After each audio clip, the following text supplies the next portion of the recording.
Good evening, Engage Culture audience. Thank you so much for joining me tonight.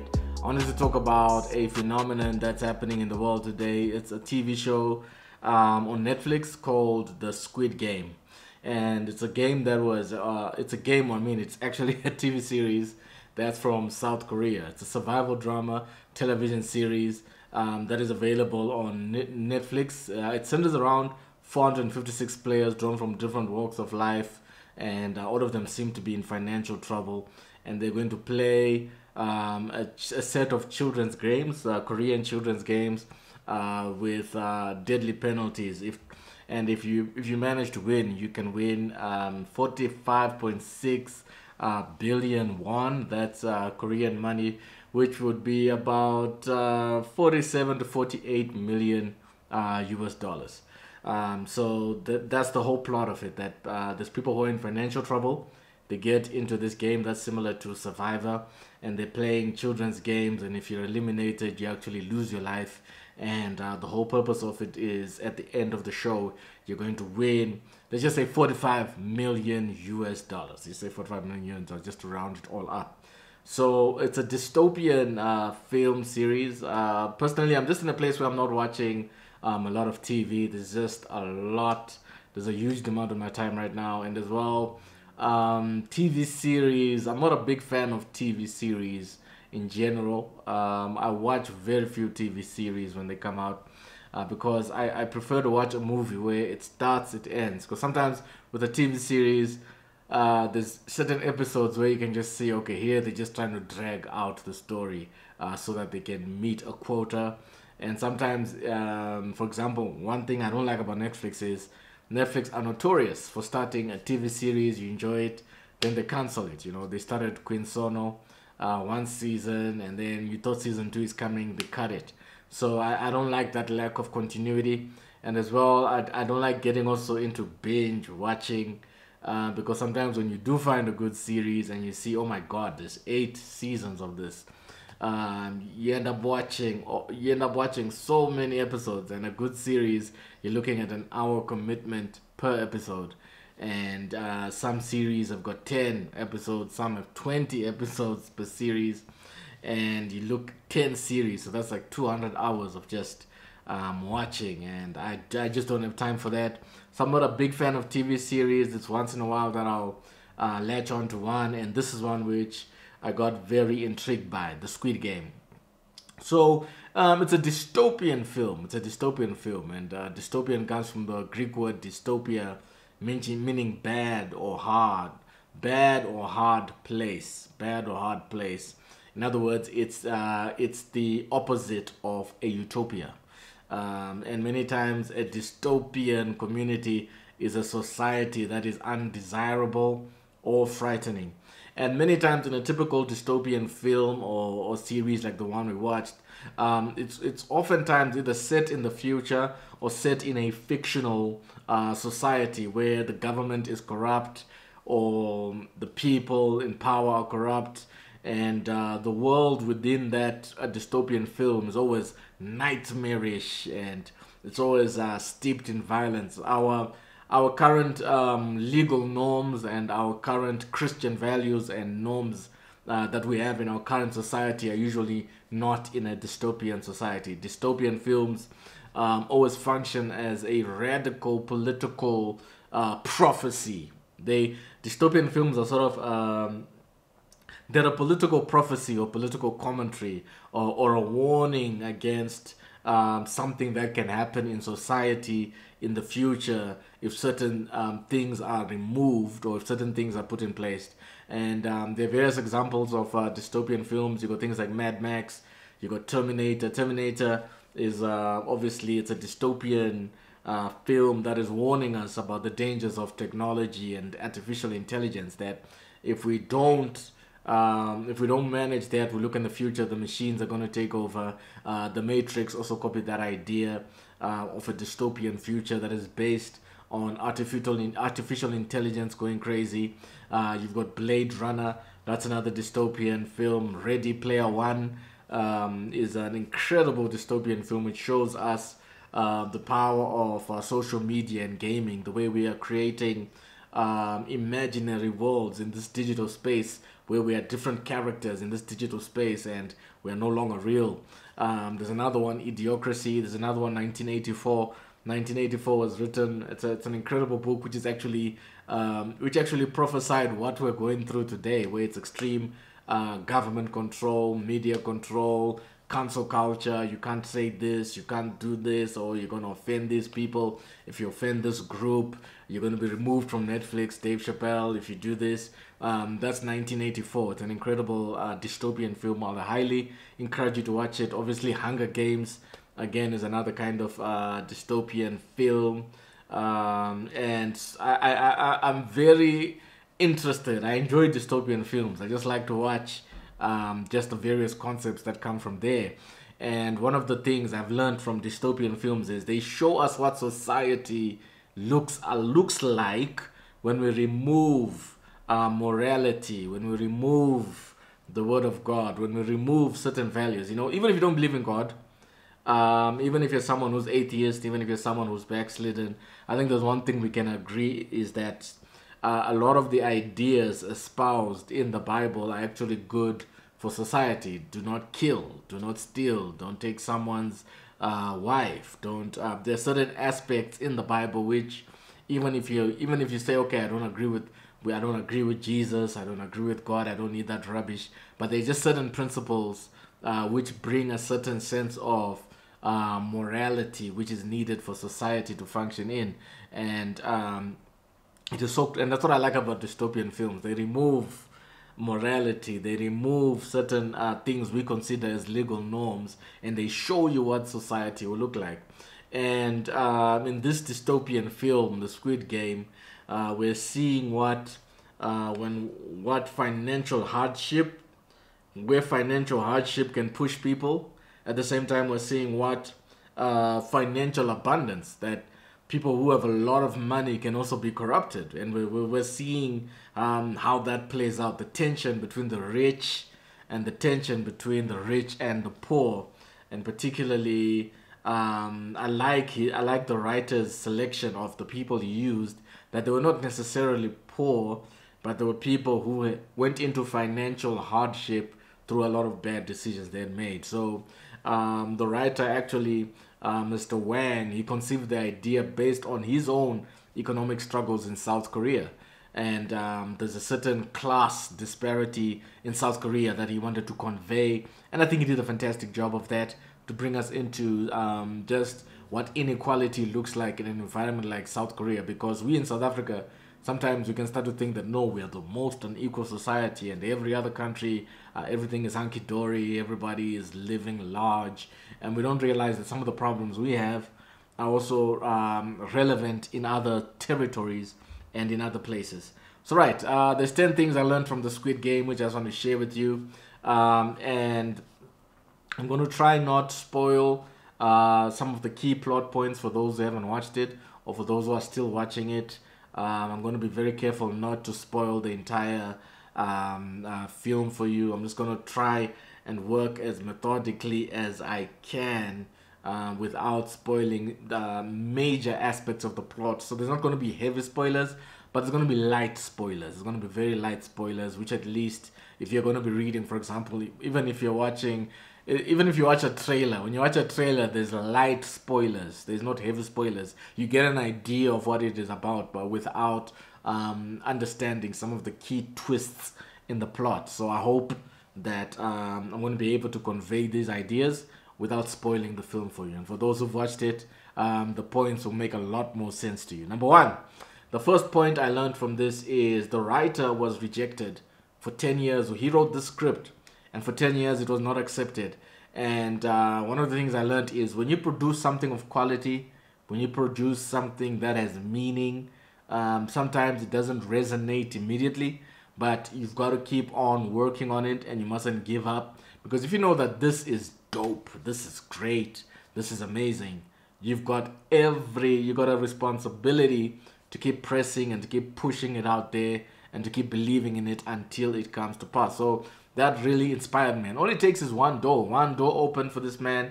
And overnight now, this is the most watched television series on Netflix. You got to think about it. Netflix has been in business for years. They've had many series, they've had many hits, but from South Korea, here comes this thing that has taken the world by storm. Number two, streaming services are revealing that quantity as a way of diminishing quality. When you go on Netflix, HBO Max, Hulu, Amazon Prime, one thing you're going to be faced with, there's so many options. We've got a lot of quantity, but one of the trade-offs of quantity sometimes or many times is quality. There's just so much content out there, and it's so hard to find high quality stuff. There's a lot. I mean, you can ask any couple when you're trying to find something to watch on Netflix. If you haven't, if someone hasn't tipped you off to say, "Hey, why don't you watch this?" It's gonna take you a long time to eventually find something that is worth your time. So, yeah, streaming is revealing that quantity diminishes quality. Number three, one of the things Squid Game for me has revealed is that Hollywood is creatively running on fumes. If you watch what's coming out, Hollywood produced the most TV shows, the most movies, but in a year, if you think about it, how many good movies come out in a year? I mean, this is already the end of the year. So many movies have come out this year, but out of all the movies which have come out, how many are really great? You look at all the TV series on Netflix, you look at all the TV series everywhere, how many are actually good? And one of the things I'm noticing is that Hollywood is at a place of, it's creatively broke, and this presents an opportunity for creatives worldwide that we can come with new stories. And one of my problems, I'm not a big fan of, particularly when watching the representation of black people in movies, I'm not a fan of slave movies. I know we've got an incredible actress from South Africa, is it Tuso? She did a fantastic performance on an Amazon series on the Underground Railroad. She performed well. She nailed that she's a South African girl, but she nailed this the slave accent from the South from years ago. This is an ancient African American accent which she nailed to the T. And I tried to watch it, but for me, I don't enjoy it. There was a scene where one of the slave masters was whipping a little boy, like he looked like 7 years old. I don't find that entertaining. I really don't find that entertaining. I don't find slave movies what's the other one? 12 Years a Slave. I don't find it entertaining. I really don't.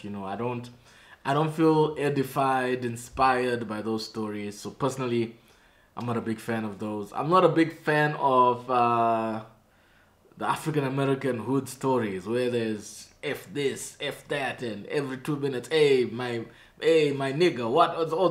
I'm not a big fan of that as well, because again, I think it doesn't represent. It doesn't represent all African Americans. I mean, not every African American is a slave. Not every African American is in the hood. I think people like Tyler Perry began to introduce a different kind of black person. Films like, what was that one with those black men who made our women become look at us weird? Was it The Best Man? Was it The Best? Yeah, it was The Best Man. There was that time these movies about black love, love and basketball, and I like those stories. But we're just seeing, African Americans are not these loud mouth comedians who are just goofy. They normal people, and I love those kind of series or TVs where when they cast a black person in that role, they're not, hey, what's up, man, and they're not this loud mouth wisecracking person. They just a normal person. They're doing their job. If they're a doctor, they're a doctor. If they're a bus driver, they're a bus driver. If they are whatever it is, they just put in these roles just as normal people, not caricatures of not caricatures of the stereotypes that Hollywood think that we are.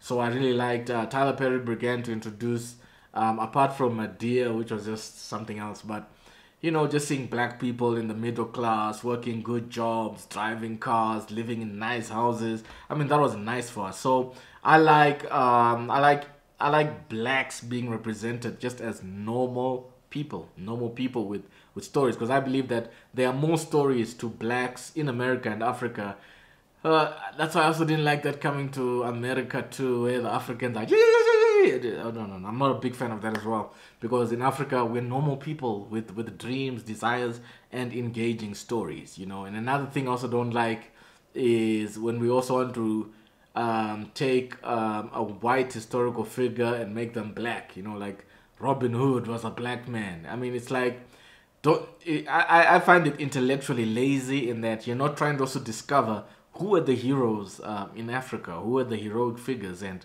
how can we tell stories about them? You know, how can we? There's a lot of stories in Africa about Africans, historically and also fiction-wise. There's fiction writers with amazing stories and amazing characters who are not always Shaka Zulu or Nelson Mandela, or who else do they like to use out there? Yeah, it's not always these guys. You know, there's a lot of stories in Africa where it's not always Idi Amin, the dictator, or whatever. There's a lot of great stories, and I would like, but Hollywood right now is just bankrupt in terms of creativity. But what Squid Game has shown us is there's a fantastic opportunity for creatives around the world to tell new stories. Number four, art can transcend race. It's a Korean series, and it's Koreans. We're seeing these Koreans, and you know, many times when we think of Asia, we either think of China or Japan. Those are like the two dominant nations there. We always think in terms of China, Japan, but here came South Korea. And South Korea are also heavyweights in business. They give us Hyundai, they give us Samsung, and there's a lot of products where they've participated. They gave us Gundam Style, right? They're the ones who gave us that song. They gave us that song, and they've also got some boy band.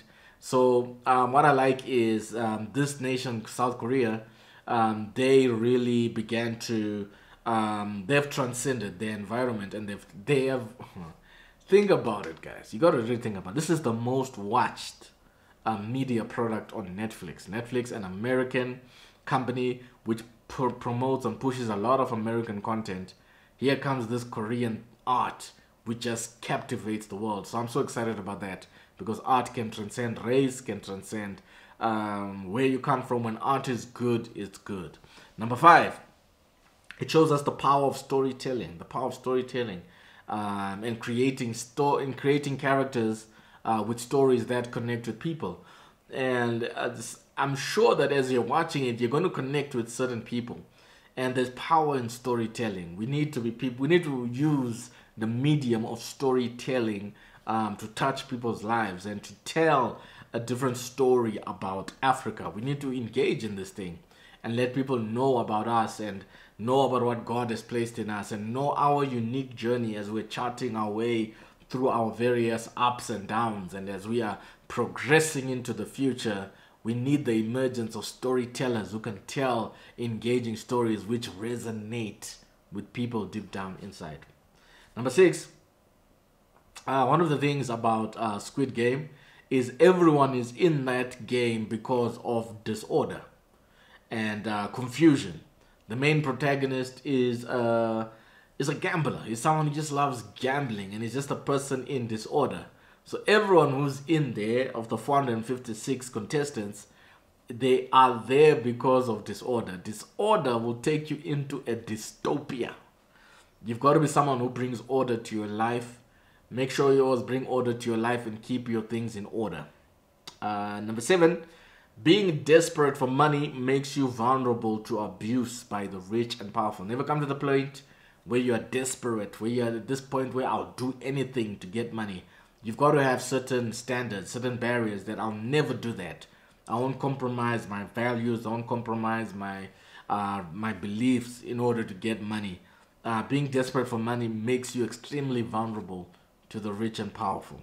Number eight, there's an episode 6 which is notorious for those who've already watched it. It's where they're playing that marbles game. Now it's an episode where I have to be careful because I don't want to spoil anything. But there's a lot of how do I not spoil this? Because I don't want to spoil this for you. Okay. There's a lot of stuff that happens in episode 6. Though I'm not spoiling it for you, I'll say that one of the things I learned in the aftermath of episode 6 is that everybody has a certain level of selfishness and a certain level of putting self ahead of everyone else. And in that episode, don't judge anybody. Don't say this one is it showed that all have sinned. It really fulfilled the scripture which says, we have all sinned and fallen short of his glory. When I watched that episode, I stopped rooting for anybody. I said, I don't care who wins. Everybody, even the one I think is bad. There's this guy who they position as the bad guy, this guy with the tattoo. But even the one I think is good, he's done something so evil here that I can't root for him. So I just said, you know what? I'm going to look at everyone equally because everybody has sinned. Let him that is without sin cast the first stone. And in that episode, everybody gets muddied. So without spoiling that, let me move on. And then number 9, one of the things you also learn is that one of the themes in there is you're dealing with the rich. You know, without spoiling it, I'll say it very carefully again. You're dealing with the rich being bored and wealth. Wealth that is not connected to God, that is not connected to purpose, that is not connected to adding value, always creates emptiness. Wealth that is not created to a higher purpose always creates emptiness. And then number 10, again, I have to be very careful with this one because it's a bit spoilery. It's a light spoiler. But one of the things I learned is the person who won, without telling you who it is, when they won all that money, after all the stuff they'd been through to get that money, they weren't happy. They were wealthy but unhappy. And there's something about how you make money that also impacts how you enjoy that money. If you make that money through corruption, through sin, through murder, through cheating, through stealing and all of that, there is something within your soul which will always be troubled. There is something about working hard with integrity and then winning, which is like a double payment. You paid financially and you also paid spiritually because you know that I did this the right way. I didn't take some steroids and then ran this race and won this money. I worked hard in the gym and I went to the Olympics and I won this race and I got this money. There's something about doing things the right way that brings a certain level of joy and fulfillment to your life. And I want to encourage you today that wherever you are, whatever you're doing, you know, just do things the right way. Trust God. Be a person of integrity. Be a person of honor. Work hard. Achieve great things. Don't cheat. Don't take shortcuts. Do things the right way. God is watching you, and God will bless you. I'll close with Matthew 6:33. Seek ye first the kingdom of God and His righteousness, and all these things shall be added to you. So all these things that you're pursuing, all these things that you want shall be added to you. So I pray that in this season, put God first, prioritize God, be a person of integrity, be a person of hard work and dedication, and we're going to see these blessings. We're going to see God do amazing things in our lives. May God bless you. May you have an amazing week. We're about to come to the close of the first season of Engage Culture. The end of October is going to be our last episode, and we're going to engage next year. The way we're going to do it is we're going to be doing it in seasons. We're going to have 2 seasons in a year and 2 semesters in a year, and then we're going to have a semester break in the middle of the year and then have another push for it again towards the end of next year. But end of this month is going to be our last Engage Culture. So thank you for being part of this ride. Thank you for supporting us. Just thank you for always joining and being blessed. I met someone today. I was just somewhere in Midrand, and they were telling me, man, I've been watching Engage. It's been blessing me. It's been taking me to another level. I just want to say thank you so much for your support. You make it all worth it. May God bless you. Let's do this.